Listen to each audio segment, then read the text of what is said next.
You don't know flag. Thank you, Sergeant Essential. Thank you, Sergeant.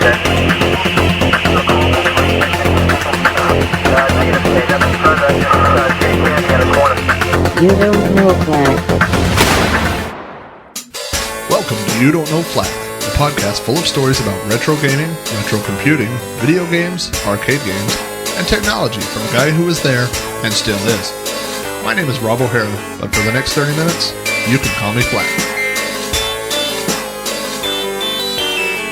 Episode 132, Yukon Software. Hello, and welcome to episode 132 of You Don't Know Flag. My name is Rob Flack O'Hara, and this week I'll be talking about Yukon Software, the computer store my parents used to own and run back in the mid-1980s. The subtitle for this episode should be The Episode That Almost Wasn't, because I gotta tell you, I think for some reason this episode has been cursed. I'll tell you what, let me go ahead and get this episode started loading on the Commodore 64. I'm actually in a hotel room right now, and fortunately I brought my SX64 with me, my portable Commodore 64, and a giant stack of floppy disks. I did the math. I think last week's episode would span about 350 floppy disks, so let me start feeding these into the SX64 right now to load the podcast in, and while I'm doing that, we will have a little bit of time to chat during loading time. Loading time. Loading time. Loading time. So let me tell you what I've gone through to get this episode recorded. First of all, if you'll remember on episode 131, I talked about purchasing the H2 Zoom microphone. I was very excited about it. The H2 Zoom microphone is about the size of a deck of cards, and it has really good audio quality. So I was really excited to take the microphone on the road with me, as I have left Oklahoma, and I am on a 2-week road trip for work. So last Sunday, I drove to Memphis, Tennessee. So while I was in Memphis, I thought, hey, I'll record the podcast. It's Sunday night. So I got out my trusty H2 Zoom microphone, and I turned it on. And the walls in that hotel were so thin. Everything I said, I was so self-conscious that the people next to me were listening to every word. So the whole podcast sounded like this. Everything I said was whispering like this. And it sounded very weird. And I was going to go with that version just to have something to put out. And then about 20 minutes into the episode, the air conditioner turned on. And it was so unbelievably loud. I was going to have to do a bunch of recording over it. It just wasn't worth it. So, actually, it was further. It was about 45 minutes into the episode. So I turned off the mic. I said, forget it, and I'll record it on Monday when I get to the Marriott in Charlotte, North Carolina. And so Monday I did get to the Charlotte Marriott, and I set up my little Zoom microphone, and the room was much nicer, and so I did my recording, and I recorded for a little over an hour. But it was pretty late when I finished, and I didn't feel like editing it, so I decided to edit the podcast on Tuesday. And so Tuesday I pulled the SD card out of the Zoom H2 and put it in my netbook. And I have discovered that my netbook has decided it's going to blue screen every 5 minutes now. Now, I just reloaded the netbook less than a month ago when I bought it. Now, this is actually the netbook. I don't have the episode number in front of me, but that I talked about on a previous episode of You Don't Know Flag. The netbook has literally been sitting on a shelf for at least a year, maybe 2 years. And I decided, what a great idea to put my audio editing software on the netbook. And then when I'm on the road, I could edit the podcast. And so I reformatted the netbook. It came with XP. I put Windows 7 on it. The only things, there's like 4 things installed on it. VLC's installed on it. My audio, I use Vegas to edit the podcast. It's a little overkill, but it's something I have a lot of experience with. And I think I have 7-zip on there, and that's about it. There's hardly anything loaded on the laptop. But the laptop is now blue screening every 5 minutes, and so unfortunately the blue screen goes away so fast that I wasn't able to get the error number off, but eventually I did see that it was a IRQ error, and I tracked it down on Google, and it appears it has something to do with the video driver, so I did some more searching, and someone has released a new video driver for the Acer Aspire netbook, so I installed that. Netbook now seems to be stable. So with the netbook fixed, by the way, here's the least helpful advice you can give to anybody when they're trying to fix a Windows problem. Go load Linux, or should have bought a Mac. That is not helpful when you're sitting in a hotel room in Charlotte, North Carolina, trying to fix your podcast. So anyway, with the netbook fixed, I put the SD card in and I began editing, and about 15 or 20 minutes into the episode, I heard a little audio glitch. Just a tiny little thing that made my voice sound like a robot. And it was like in the middle of a sentence. I was saying something about, well, then I had gone to the store. It was very odd. And I thought, you know what? I've already recorded the podcast twice. I can live with it. And then the longer it went on, the more and more I started noticing it. And, at the end of it, I just didn't even want to put that out. So I deleted all that. And I searched Google again for audio problems. And there are some presets on the Zoom H2 for voice compression and things like that, and it says you may want to turn that off, and it's also said you may want to replace the stock SD card with a faster card. So I went to Staples on Wednesday and bought a SDHC. People complain about the cost of computers and hardware and things like that.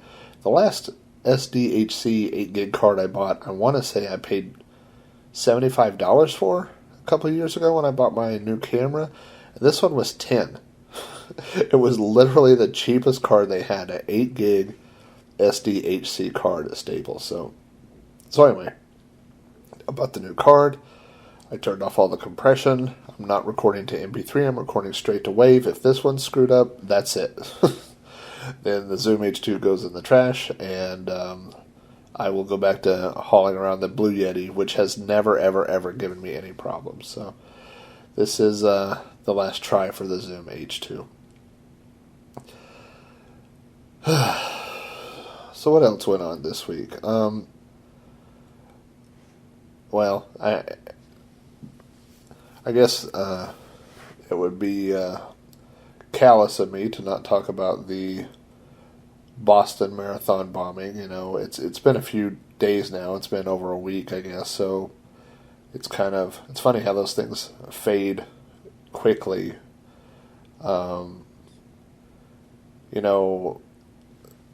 The Oklahoma City bombing was on April 19th, 1995, and every year on that anniversary, I think the public conscience, goes away from that, but if you were in Oklahoma, it had a bigger effect.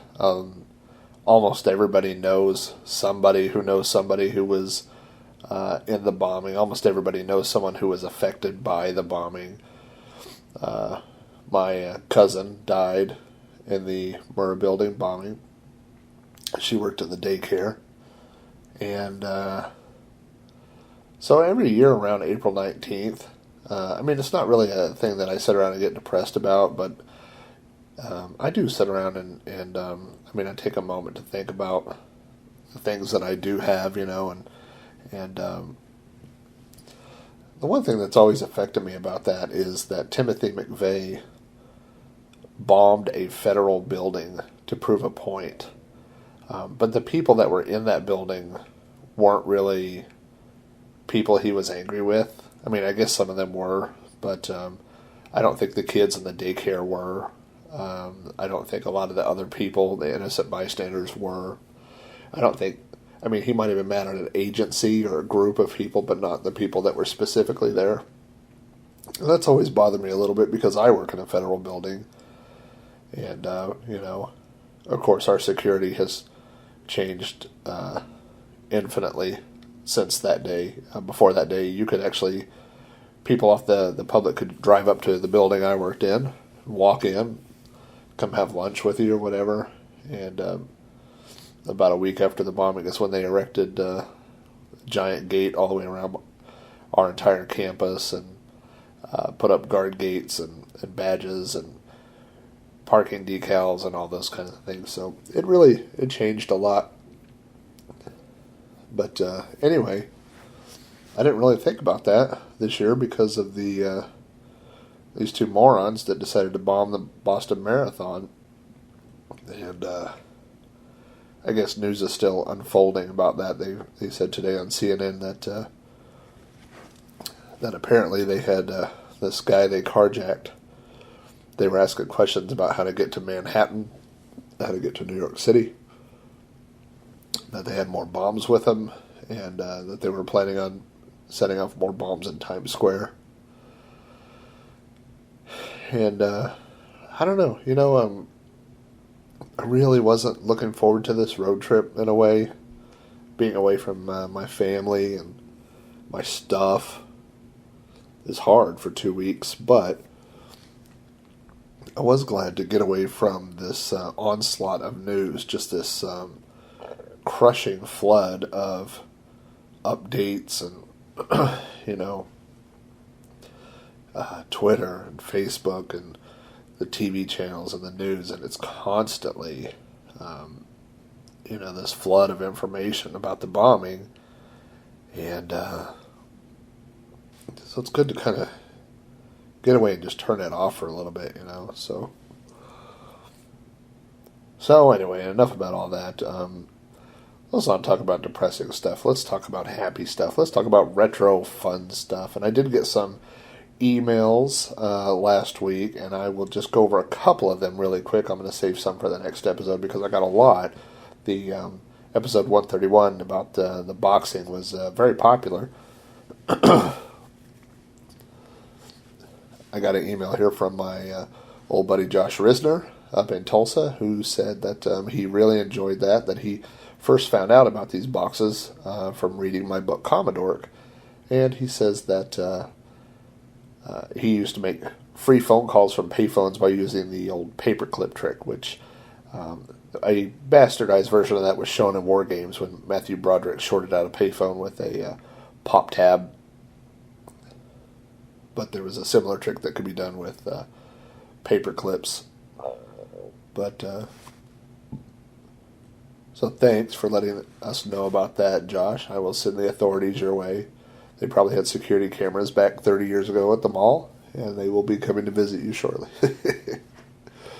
I also got a voice message from my buddy Maury, who had a few little things to tell me. He also has experience with the Zoom H2, and he told me of a few of the things he didn't like about it, and I've kind of run into some of those things myself. So we'll see if the H2 works in the long run. He also noted that he's heard me mention 405 a few times in my podcast, and to him, being in California, 405 represents the interstate, Interstate 405, which is funny because when I was in Seattle, I saw the same thing, signs for 405, and in fact, in the opening of the first couple of pages of Commodore, there's a picture of the 405 sign, and I took that picture when I was in Seattle. So, yeah, that kind of comes from a day where area codes were more important. People kind of represented, an area code. That was your badge, your claim to fame or whatever was your area code. So I don't think that's as prevalent anymore, but back in the day it was. So and that's a number I've hung on to for a long time. In fact, for those of you that have picked up Jason Scott's documentary Forget Lamp, it comes with a numbered coin, and I had coin number 331, but I actually tracked down the person who got coin 405 and traded coins with that person. So I have coin 405 Forget Lamp too. So and that I was very, very thankful that person was willing to do that for me. I also got an email from Jim Leonard. Jim Leonard, some of you may know as Trickster from Moby Games, and Jim says he has just recently discovered the podcast, and he's been going through the episodes, listening to those. So thank you for doing that, Jim, and I appreciate the email. Jim also said he hasn't found a good podcast about old PCs, specifically early 80s, like 81 to 83 PCs. And I think he's right. You know, I've talked about Boring Beige Box, which was a great podcast. Matt, I wish you would pick that back up. I know it gets busy when you start having kids, and Matt has a couple of young kids right now, but that was a really good podcast, Boring Beige Box. I think there's 22 episodes, and even though he's stopped recording, if you haven't listened to those, you should go pick it up. Boring Beige Box was one of the original inspirations for this show. And there's Lazy Game Reviews, which is another pretty PC-centric podcast, and I enjoy his reviews. But yeah, I think there is definitely an opportunity for that era of PCs. And I'll tell you what, I took a entrepreneur class years ago, and the instructor said one of the biggest faults people have when starting businesses is that they're too broad. You know, a lot of people think, well, they want to get more business in, so they will be a computer repair and computer virus and computer building, and will do websites and wash your car windows and all these things, you know, where if you focus on one thing, like all we do is computer repair, then you could kind of brand yourself. And then when people need computer repair, they think of you, they go to you. So you can actually get more business by specializing in something. And I think the same is true with podcasts. As I'm always searching on iTunes and other places for podcasts, and there's so many podcasts out there. If you search for retro or game, that are just this giant broad umbrella of, well, we talk about retro games, and you know they'll talk about any game for any system from any era, and it's so big that I think it's hard to get that specific audience. Whereas if you look at the angry video game nerd who has a specific shtick, or somebody who just does NES reviews, or somebody who just talks about PCs, or things like that. So it may seem limiting, but in reality, you're going to get a bigger audience. You're going to get the people that come after that topic. So I think for Jim and for anybody thinking about doing a podcast, look at the 2600 Game by Game podcast. I mean, it is a specific, Atari 2600 games. It's very specific. And, once the Atari community began discovering that, it's starting to take off. So, but I definitely think there are opportunities for podcasters, especially anybody wanting to talk about retro and old school things. Hey, and speaking of old school, the sound of the 1541 drive banging there can only mean one thing, and that is that the podcast has finished loading. It took a little bit longer for this week's podcast to load, but anyway, it's all loaded, so let me go ahead and type run, and we will get started with this week's episode, Yukon Software.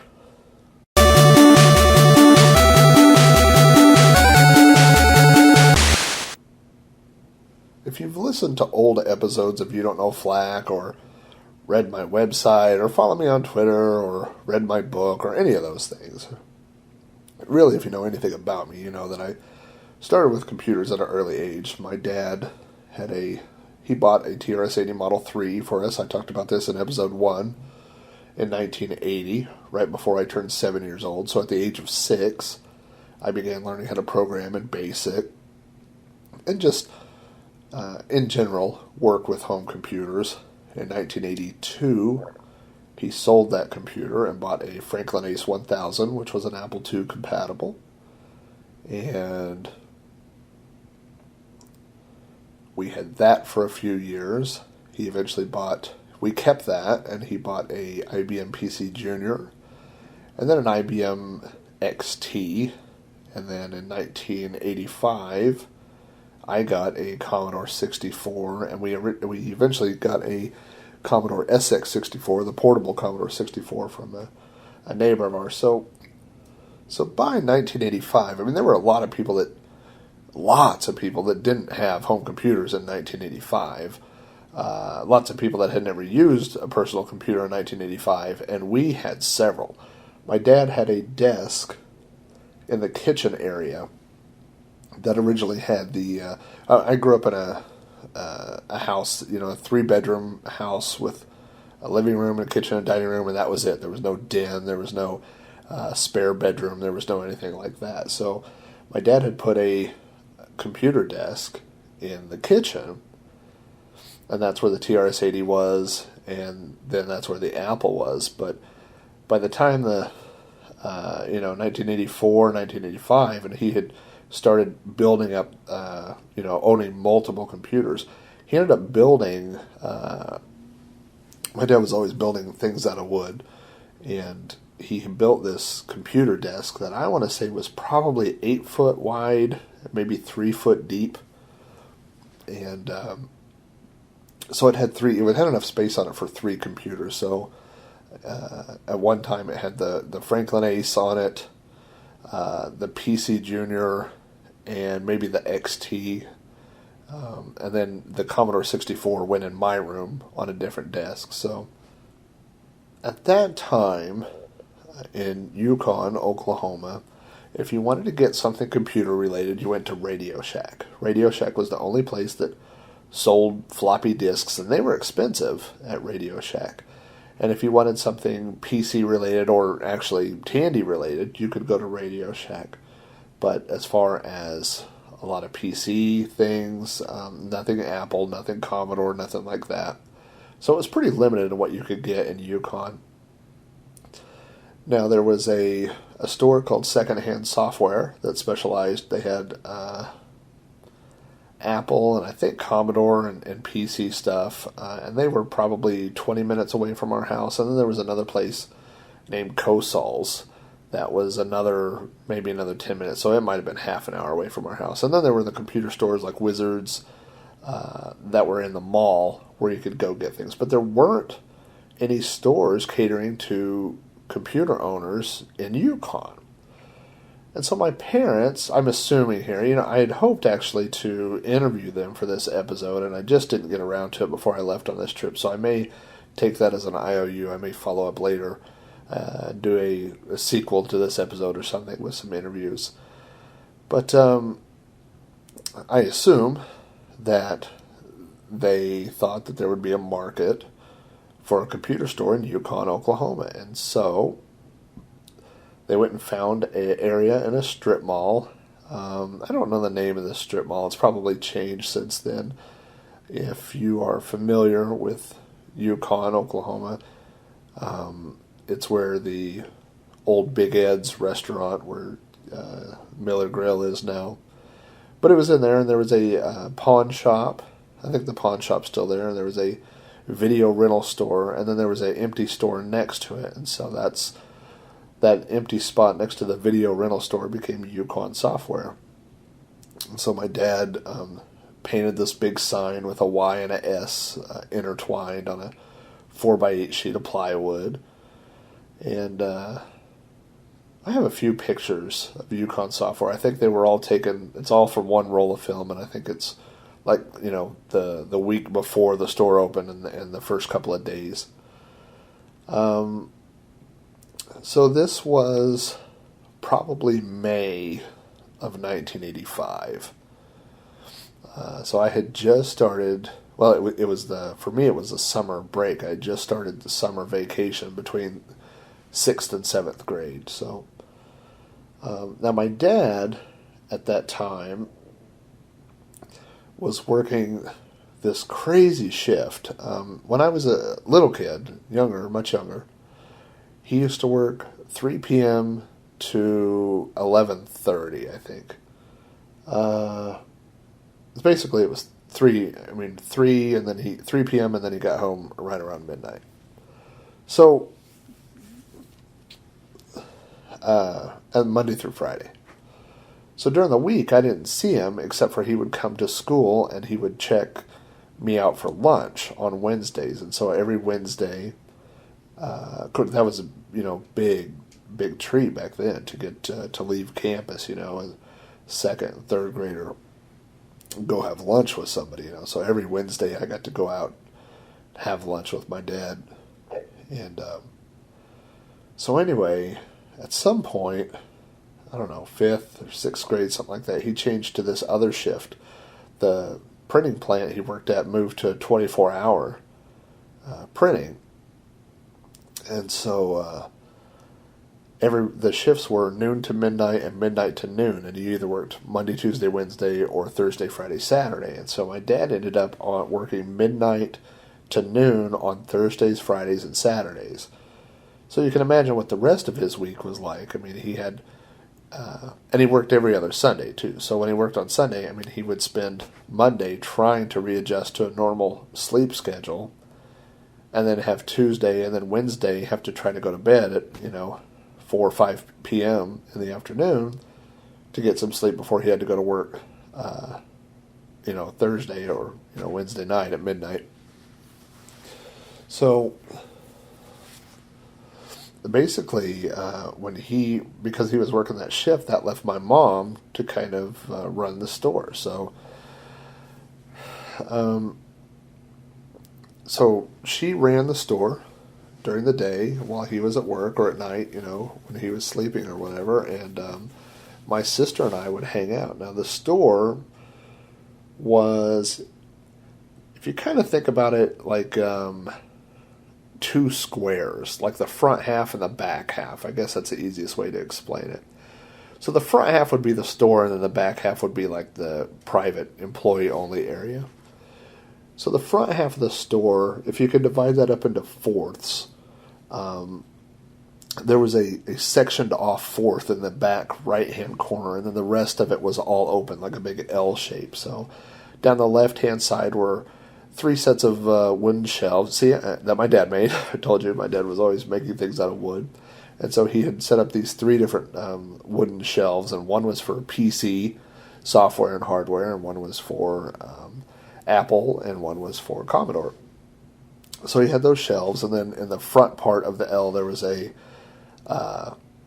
cash register and a little display case, and I think there was some other stuff like that. There was a bulletin board where people could put computer stuff on it, And then the fourth, the little section that was cubed off in the right-hand side was like a little room with a door and a big window cut out. Now, there was no glass in the window; it was open, but a big cutout opening, and then an opening for a door.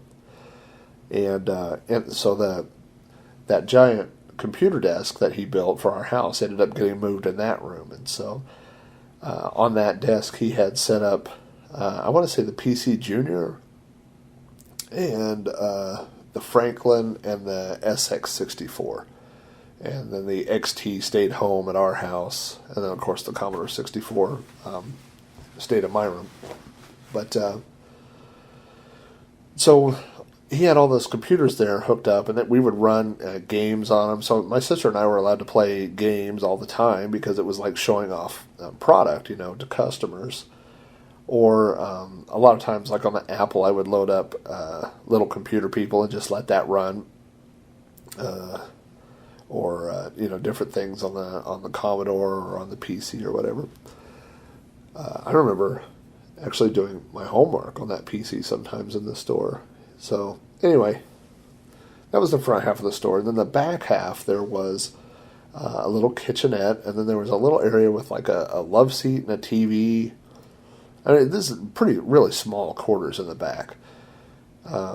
But we would go next door to that video rental place and rent movies and bring it over. My sister and I would watch movies in the back of the store sometimes. And then there was a little storage area in the back. I know one thing I remember is that we kept our bicycles back there because this parking lot, it was like a big open parking lot. There was a lot of area where there was no cars, so sometimes we would go ride our bikes and stuff around the parking lot. Again, this was the summer between 6th and 7th grade for me, and my sister's 3 years younger than me. So then school started, and for 7th grade, and I don't know if there was some special deal or whatever, but I used to ride the bus after school, and the bus driver, it was a different bus than I normally rode. The bus would take all these other kids off, and then there would be two of us left, me and a kid named Jimmy Patel.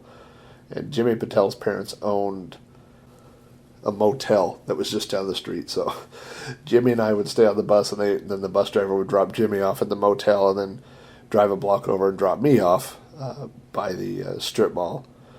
And so that's what I would do after school. I would take the bus and go over there. And then I would either ride my bike or go hang out in the store. And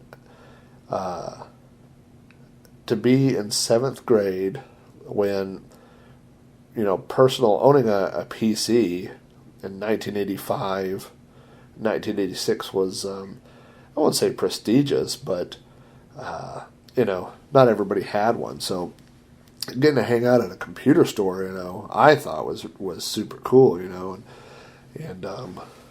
like I talked a lot about in Commodore, and I've talked about on some of the other episodes, a lot of the software I got during that time was downloaded, so I never got to see the box art or the pictures on the back of the box and things like that. So, just being able to look at the software on the shelves and things like that, just, to touch all those different boxes, I always really enjoyed doing that. So anyway,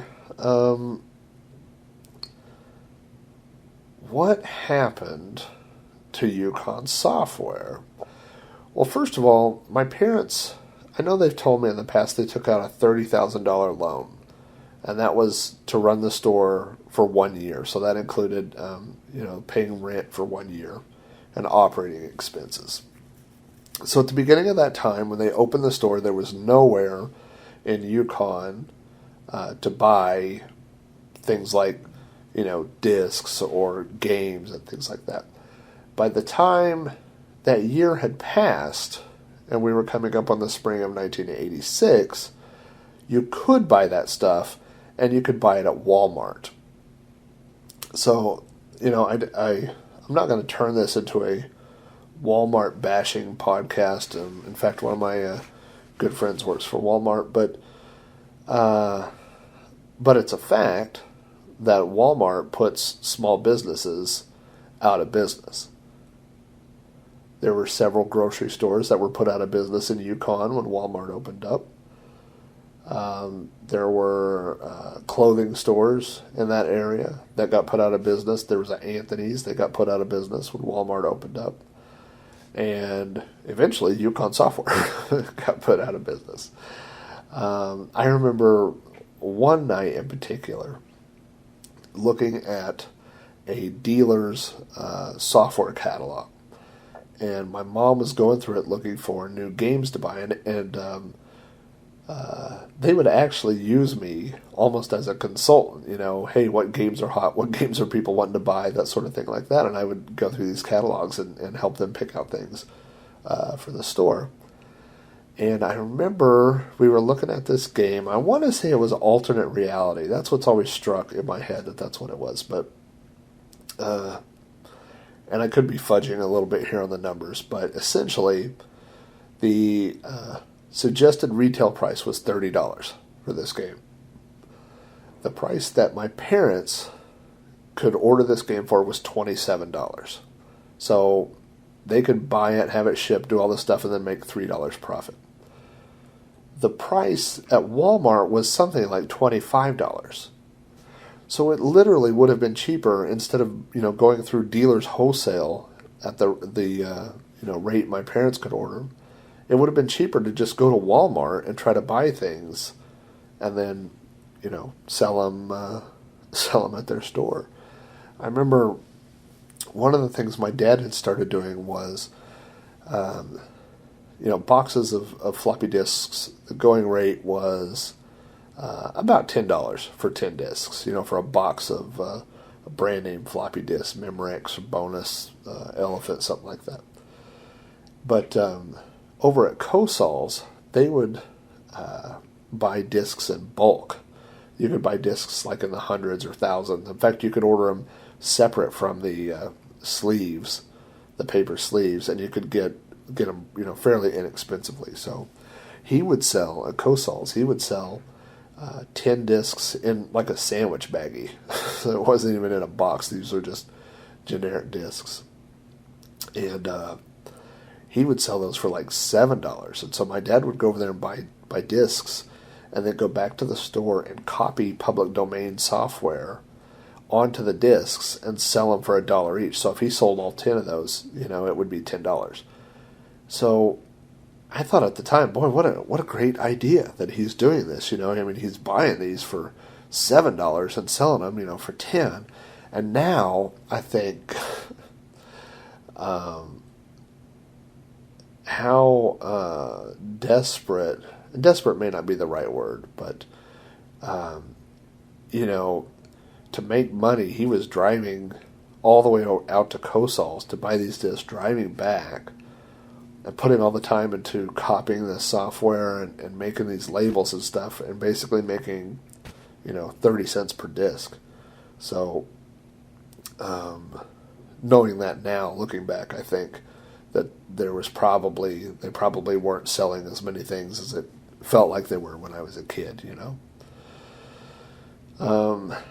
In fact, my dad, the last month that the store was open, he got maybe it was the next to last month, he got a Laser 128, which was a Apple IIc compatible computer. And he sold it the last month we were open, and he told me one time that was the only month that he made a profit at Yukon Software. So basically they lost money for 11 months.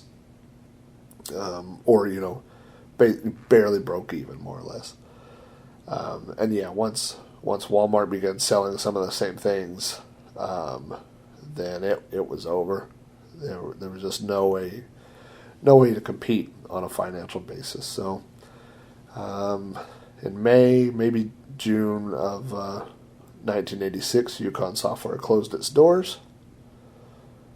There was some big sales near the end of Yukon Software, and then I remember going with, I don't remember if my dad went. I do remember my mom being there. I don't remember if my dad went or not, but we had gone to like some computer show, where people get a booth, and maybe it was at the fairgrounds or something like that, and we had gone, and we were selling brand new games for $10, just trying to get rid of inventory, And I asked my mom if I could have whatever was left over, and she said yeah. So I still have 4 games in my boxed PC collection that came from that day.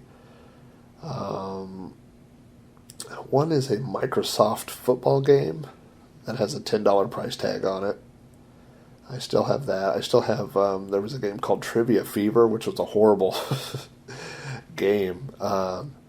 It came with a disc, and it came with a giant hardback, or not hardback, but a big giant thick book of trivia questions and answers. And so the part that was on the computer just kept track of where your pieces were and stuff, and then it would randomly generate a number, and you would use the book to ask other players the question, and if they answered it right, you would tell the computer that they did it right, or if it was wrong, then you would tell it. And so, those are early days, right, of computers. But I still have a copy of, I think it was called Trivia Fever. And what else do I have?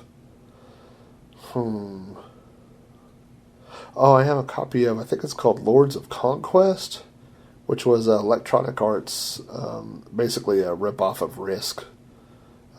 And that was when they were doing the cool album-type cover, for their software. So I probably have another thing or two. I remember for a long time, we had a bunch of optical mice for the apples that were out of my dad's shed. And they just sat out there forever. And then when I started kind of getting back into retro computers, I mean, I never really got out of it. But, a lot of people say, hey, when did you get into, retro gaming? I'm like, I never got into retro gaming. I just never got rid of anything. So I had a lot of this crap when I was a kid. But anyway, had recalled that we'd had those mice and some other things out there, and so I went out to that shed one time, and mice had got into the shed. I guess the mice had eaten the mice. Mice had actually got into the shed and chewed all the boxes up and chewed everything up. So they all went in the garbage. But so anyway, that's pretty much the story of Yukon Software. For a year, my parents ran the only computer software store in Yukon, Oklahoma, and I got to hang out there. There were a few times where I remember this one time late at night. My mom had left the store. I think she'd gone to go do a bank deposit or something like that. And so, I mean, she couldn't have been gone more than 10 or 15 minutes, but she left me in charge, and it was 8 o'clock at night or something. Nobody ever came in that late. And so she left, and it was just me in that store, and I was like, man, how cool is this? I mean, I'm 12 years old, right? And I'm like, I am living the dream. I am running my own software store, and I would walk around, and my parents had this little feather duster thing, and I remember walking around and just doing a little dusting, and hoping somebody would come in, and I could, tell them. No customers came in, of course, but I kind of wish they had, because that would have been pretty cool. But yeah, just like I said, I don't have any specific stories. I do remember one time. I do actually remember, and I don't remember the whole thing, but my parents basically caught somebody shoplifting one time, and it was a guy who had come in. I mean, it was a kid, and he had come in and picked up some games, and then walked to the back part of the store and had ripped open the plastic, off one of the games, and slipped the discs out. And I think he did it one time and got away with it. And then when he came in a second time, my parents were watching him and cornered him. And I don't really remember what happened. But I remember, because I was in the back, and I remember it was a big awkward thing. Maybe his parents were called or something. That's a good follow-up question during the interview. But I do remember that. And I remember that my parents both took it very personal that someone would shoplift from them. And, I think now, looking, as an adult now, I think, well, if somebody shoplifts, it's not personal, it's just, they just thought they could get away with it or whatever. But yeah, they definitely, I remember they were really upset about that. But that was pretty much Yukon Software. It was, like I said, it was there for a year, and it was, it seemed like it was the future. It seemed like something that was really cool and something that would always be there, and I think it was just bad timing. I think if, it had been a few years later, when people were starting to assemble their own computers and do stuff like that, there would have been a market for that. I think, if they had moved into something else that Walmart wasn't selling, maybe if they'd moved more into hardware or something, selling systems, things like that. But, yeah, as far as, you can't fight the Walmart. The Sam Walton, he'll get you every time. So, anyway, that's, I just wanted to talk a little bit about Yukon Software. I wanted to remember those times, and I wanted to just kind of capture some of those. I don't know that I've captured the feeling of how neat it was to just be a kid and be in a computer store, but it was pretty cool. I certainly enjoyed it, and I've thought about, I would love to start my own business someday, run my own business. I know Susan, my wife, would like to too. We just haven't found that golden, idea yet, that spark to really get us started. But yeah, maybe someday we'll have our own Yukon Software type story. So you never know. Well, that's about it for episode 132. This cursed episode. I'll be finding out shortly whether this episode recorded fine or if it's all garbled. And either way, you're gonna get it. I don't care what it sounds like. This one's going out the door. I have been talking to my friend Mike here in Charlotte, or not, God, I don't even know what town I'm in. I'm in Greensboro, North Carolina. And so I'm supposed to get with him this weekend. We're going to get together and play some Commodore 64 games. I did actually bring my Zoom floppy and a 1541, so we're going to make some Commodore discs for him. We're going to play some skateboarding games, and we're going to talk all about old school skateboarding games. So you can look forward to that on episode 133. If you have any additional feedback, if you have any feedback at all, you can email it to me at robohara@robohara.com. If I'll have to put the phone number in the show notes. I'm nowhere near a computer right now, and I don't know the phone number. So anyway, send me your feedback. Thanks for listening. I appreciate it, and I will see you guys on episode 133 of You Don't Know Flat.